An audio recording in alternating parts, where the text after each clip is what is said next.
A night that wouldn't let me sleep that night. Long after Samir had dropped me off, I lay in bed staring at the ceiling. The house was quiet, too quiet.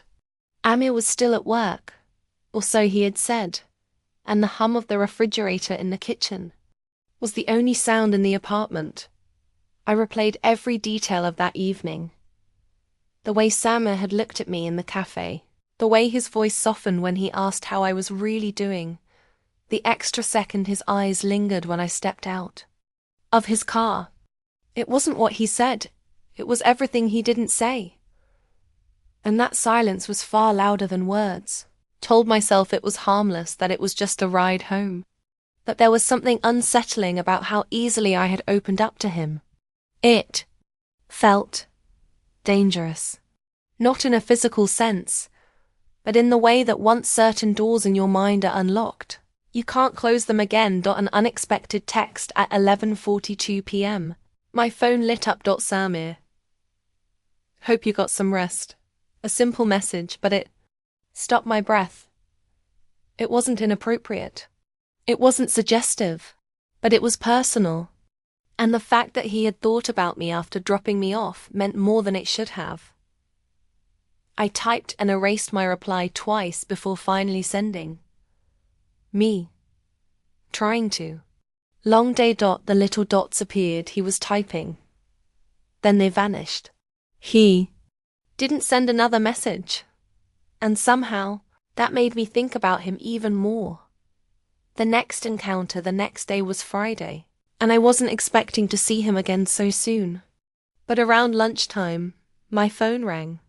It was Amir. Hey, I need a favor, he said in that rushed, distracted tone I was starting to recognize as his default mode. Something came up and I can't leave the office. But Samir's going to be in your area for a client meeting this afternoon. He can drop off those documents for me. Is that okay? My heart skipped, not from fear, exactly, but from the sudden rush of anticipation I didn't want to acknowledge. Sure, I said as evenly as I could. By 2 p.m., there was a knock at my door. When I opened it, Samir was standing there with a brown envelope in one hand and a faint smile on his lips. The atmosphere shifts. You're not going to make me stand in the hallway, are you? He teased lightly. I stepped aside, and he walked in, glancing around the living room like he was cataloguing every detail. He handed me the envelope, but didn't leave right away. Instead, he said, "Do you have a few minutes? There's something I wanted to talk to you about." The way he said it, calm, deliberate, made my pulse quicken. The confession we sat across from each other at the dining table. He didn't look away, didn't fidget, didn't give me any of the nervous cues I might have expected. "I'm not going to pretend I don't notice things," he began. "The way you light up when you laugh, how you get quiet when something's bothering you, how you always seem to be waiting for someone to actually see you." I opened my mouth to speak, but he lifted a hand slightly, as if to stop me. "I know Amir. I know how much he throws himself into work. And I'm not here to badmouth him, he's my friend. But I also can't ignore what I've been feeling." There it was, the shift from unspoken to spoken, from suggestion to reality. My stomach tightened. The line blurs. "Samir," I began, but my voice faltered. He leaned forward slightly, his voice low. "I think you deserve more than being someone's afterthought. And I can't help but wonder if you felt that too." His words hit me harder than I expected. It wasn't a question, it was an observation. For a moment, I thought about telling him to leave. I thought about reminding him that this was wrong, that my marriage was not his concern. But the truth was, he wasn't entirely wrong. I hadn't felt truly seen in months. The near moment, he reached out then, not to grab me, but to let his fingertips rest lightly against mine on the table. The contact was barely there, but it sent a jolt up my arm. It would have been so easy to lean forward, to let the moment unfold into something irreversible. But before anything could happen, the sound of my phone buzzing on the counter broke. The tension. Ami's name flashed on the screen. I pulled my hand back quickly, my heart pounding. I should take this. Samir stood, his expression unreadable. I should go, he said quietly. The twist after he left. I finally answered the call. Amir, I said, trying to steady my voice. I just wanted to say thanks for helping. With the documents, he said casually. Then, almost as an afterthought, he added, Oh, and hey, don't tell Samir I said this, but I think he's been a little distracted lately. Acting weird at work. Not sure what's going on with him. The words made my stomach drop. Distracted. Acting weird. I knew exactly what was distracting him, because it had just been sitting at my dining table, and suddenly, the reality of it all hit me. This wasn't some harmless rainy night car ride anymore. Something had been set in motion. Something that couldn't easily be undone. The last look that night, I caught myself looking out the window more than once, half expecting to see Samir's car parked outside. It never was, but the memory of his words, his gaze, and that fleeting touch stayed with me like an echo I couldn't silence. And deep down, I knew this wasn't the last time our paths would cross, not by a long shot. This ending keeps the love, and lies audience hanging with emotional tension, moral conflict, and the promise of more drama ahead. Perfect for making them want the next episode. The ride should have ended right there outside my building, with a polite goodbye and nothing more. But fate has a way of ignoring what's supposed to happen. The rain, though lighter now, was still falling in thin, silver threads, and I could see the street beyond my apartment was flooded near the curb. Samir leaned slightly toward the passenger side and said, Looks like you'll get soaked just getting to the door. Why don't we wait it out a few minutes? It was a small suggestion, offered casually, but the words settled between us like a pebble dropped into still water. Are you sure? I asked. He gave an easy smile. I'm not in a rush. Besides, traffic's still a mess. And just like that, I stayed in the car. The conversation deepens. What began as light chatter about the weather gradually turned into something heavier. You and Amir seem different lately, Samir said, his voice soft, almost careful. I stiffened slightly. Different. He nodded, keeping his eyes on the rain-blurred windshield. I don't mean anything bad. I notice things. At work, he's always distracted, buried in meetings, barely taking lunch. And I remember at his birthday, you two barely had a moment together. I laughed it off, but the sound came out thin. That's just how life is sometimes. Is it? His question hung in the air. I could have brushed it off, but there was something in his tone, something that made me feel as though he understood more than he should. I found myself saying, We've both been busy. We hardly talk anymore, except about bills or schedules. Some days I feel like a roommate, not a wife. The words surprised me even as they left my mouth. I hadn't planned to reveal anything personal, but with Samir it was strangely easy. Subtle shift in energy when I looked at him again. His gaze was steady, unflinching. You deserve more than that, he said simply. The statement was disarming, direct but not forceful. My instinct was to deflect, but I could feel my heart beat just a little faster. We talked about little things after that: music, favorite, places to eat, movies we'd both watched recently, but the undertone of the conversation was no longer light. There was an unspoken acknowledgement between us, as if we'd stepped over an invisible line. The first hint of a confession, out of nowhere. Samir said, You know, when Amir first introduced us, I thought you were Different. I raised an eyebrow. Different how? He hesitated, then smiled faintly. Not like most people I meet. You actually listen when someone talks. You're not checking your phone every 2 seconds. You look at people really look. My chest tightened slightly. Compliments from acquaintances are easy to dismiss, but from someone who's been quietly observing you, they sink deeper. Before I could respond, he added, and honestly, I've wondered if he even sees that about you. That last sentence landed harder than I expected. It wasn't said with bitterness, but with a quiet sincerity that made it impossible to ignore.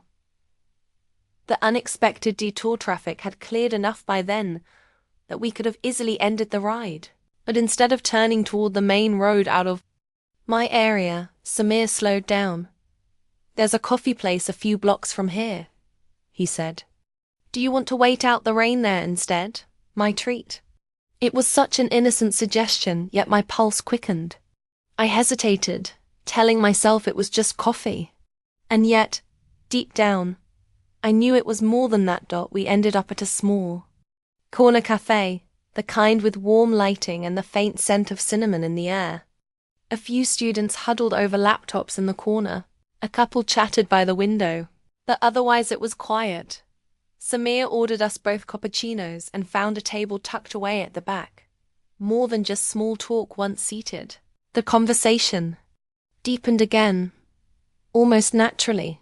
He told me about his own life, how he'd been engaged once but called it off because it didn't feel right.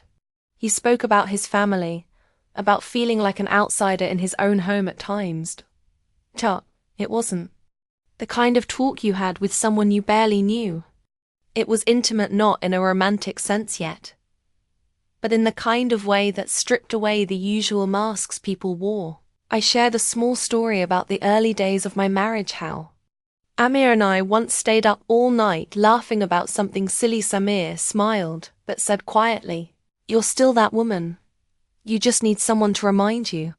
The words lodged themselves in my chest, stubborn and warm, and unspoken. Understanding we lingered in that cafe far longer than we should have. The rain eventually stopped, but neither of us moved to leave. I told myself it was because I was enjoying the conversation, but part of me knew it was the way he made me feel seen. It was in the little things, how he leaned in slightly when I spoke, how he remembered small details from things I'd said months ago, how his eyes didn't wander when we were talking. And then, just as I was about to suggest we head back, he said something that sent a quiet ripple through me. You know, sometimes the people we think we know best are the ones who surprise us the most. There was nothing overtly provocative about it, but it felt like a challenge. Like he was telling me there was more to this ride, more to him than I realized. The ride resumes, with new tension back in the car. The silence wasn't uncomfortable, but it was different. He didn't speak right away, and neither did I. The city lights flickered against the wet roads, reflecting in the windshield like fragments of glass. Halfway to my building, he finally said, "I hope I'm not overstepping, but you seem like someone who hasn't been asked how she's really doing in a long time." I felt my throat tighten. "Maybe," I admitted. His voice softened. "Then I'll ask, how are you, really?" No one had asked me that in a long time, not like that, with real interest. And in that moment, I wasn't sure if I wanted to answer truthfully or protect myself by keeping it light. I chose the middle ground, telling him I'd been feeling stuck lately, restless. I didn't admit that a small part of that restlessness was sitting right next to me. The foreshadowing of what's to come. We reached my building again, but this time, the goodbye felt loaded with unsaid things.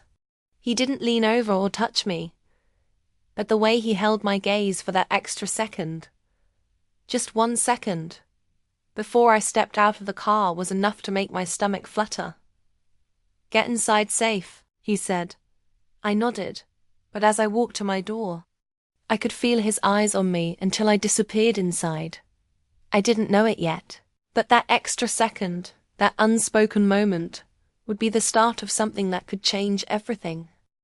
The rain had been falling since morning, that relentless kind that makes the entire world feel heavy and grey. Droplets streamed down the office windows, distorting the view of the streetlights outside. I stood at the glass, clutching my handbag, silently cursing myself for forgetting my umbrella at home. My phone buzzed again. It was my husband, Amir, letting me know he'd be stuck late at work. "You'll have to manage on your own today," he'd said, his voice rushed and distracted, probably already juggling 10 things at once. "It's fine," I had replied, trying not to sound disappointed. But truthfully, it wasn't fine. The buses were delayed because of the weather. Taxis were impossible to find at this hour, and my heels were already making my feet ache.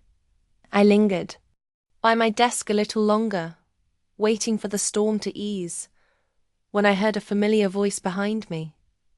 "Heading home?" I turned to see Samir, my husband's coworker, standing there with a warm smile. I knew him from a few office dinners and get-togethers Amir had dragged me to over the past year. Samir was the kind of man who carried himself with an easy charm, never too loud, never trying too hard, but always managing to get people too. "Listen." His hair was slightly wet, droplets glistening against the dark strands, and his coat hung loosely over one arm. "Trying to," I replied with a small laugh. "But it looks like I might be here until the rain stops." He glanced toward the window, then back at me.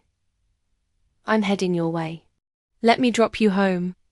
The offer came so casually, as though it was the most natural thing in the world. For a second, I hesitated.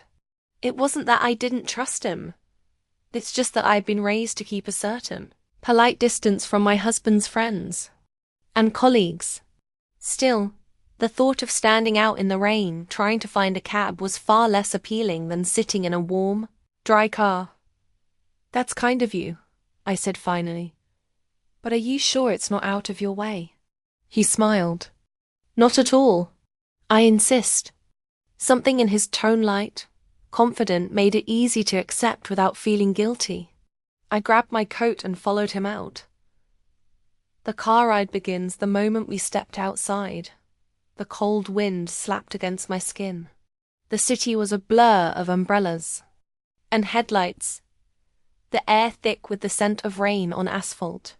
Samir's car was parked just across the street, a sleek, black sedan that looked almost too polished for such weather. He opened the passenger door for me without a word, and I slipped in, grateful for the warmth inside. The faint scent of cedarwood cologne mixed with leather seats. It was quiet except for the rhythmic sound of the wipers and the muffled hum of the rain. Samir started the engine, and we eased into the slow-moving traffic. "So," he said after a moment, "how have you been? We haven't seen each other since Amir's birthday dinner, right?" I nodded. "Yes, that night at the Marigold. You two were talking about some big project." He chuckled. "We're always talking about some big project. That's just Amir, he never stops." I smiled at that. "Tell me about it. Sometimes I feel like I'm married to his job more than to him." The words slipped out before I could stop them. I hadn't meant to sound frustrated, but the way Samir glanced at me briefly, with a flicker of something I couldn't quite read, made me realize he'd caught it. Small talk with an underlying edge. We chatted idly for the next few minutes about the traffic, about the rain, about how the city seemed to shrink into itself when the weather turned bad. But every so often, I caught him glancing at me when he thought I wasn't looking. Not in a way that made me uncomfortable, but in a way that felt different from our past. Casual conversations. At one red light, he asked, "So, how's life outside of work for you? You've been keeping busy?" I gave a little shrug. "Busy enough, I suppose. Same routines. Work, home, more work. You don't sound very excited about that." I laughed softly. That's because there's nothing exciting about it. He didn't respond right away, but the corners of his mouth curved just slightly, as though he'd heard something I hadn't meant to reveal. The feeling of familiarity, the more we talked, the more I realized how easy it was to be around him. Samir had that rare quality of making you feel heard, not just listened to, but truly heard. He asked questions, not out of politeness, but out of genuine curiosity. I could see why my husband valued him as a coworker. He was sharp, but not intimidating. Warm, but not overbearing. Somewhere between the office and my street, the rain began to slow, the sky shifting from storm grey to a muted, dusky blue. I found myself wishing just slightly that the ride would last a little longer. A brief flash of something more. We stopped at another light, and for a moment, there was no sound but the rain tapping softly against the windshield. Samir glanced over at me again. His gaze lingered not long enough to be obvious, but long enough for me to notice. It was then I realized something subtle had changed in the air between us. The conversation had been harmless, the circumstances innocent, but there was something unspoken here, something neither of us had addressed. I told myself it was nothing, just two people making the best of a rainy evening car ride. But a small, restless part of me wondered if maybe, just maybe, there was more to it. By the time we pulled up outside my building, I was smiling more than I had all day. I thanked him. He returned the smile, and for a split second, there was a pause, like we both expected something else to be said, or done, before I stepped out. I didn't yet know that this ordinary ride home would set into motion events I could never have anticipated.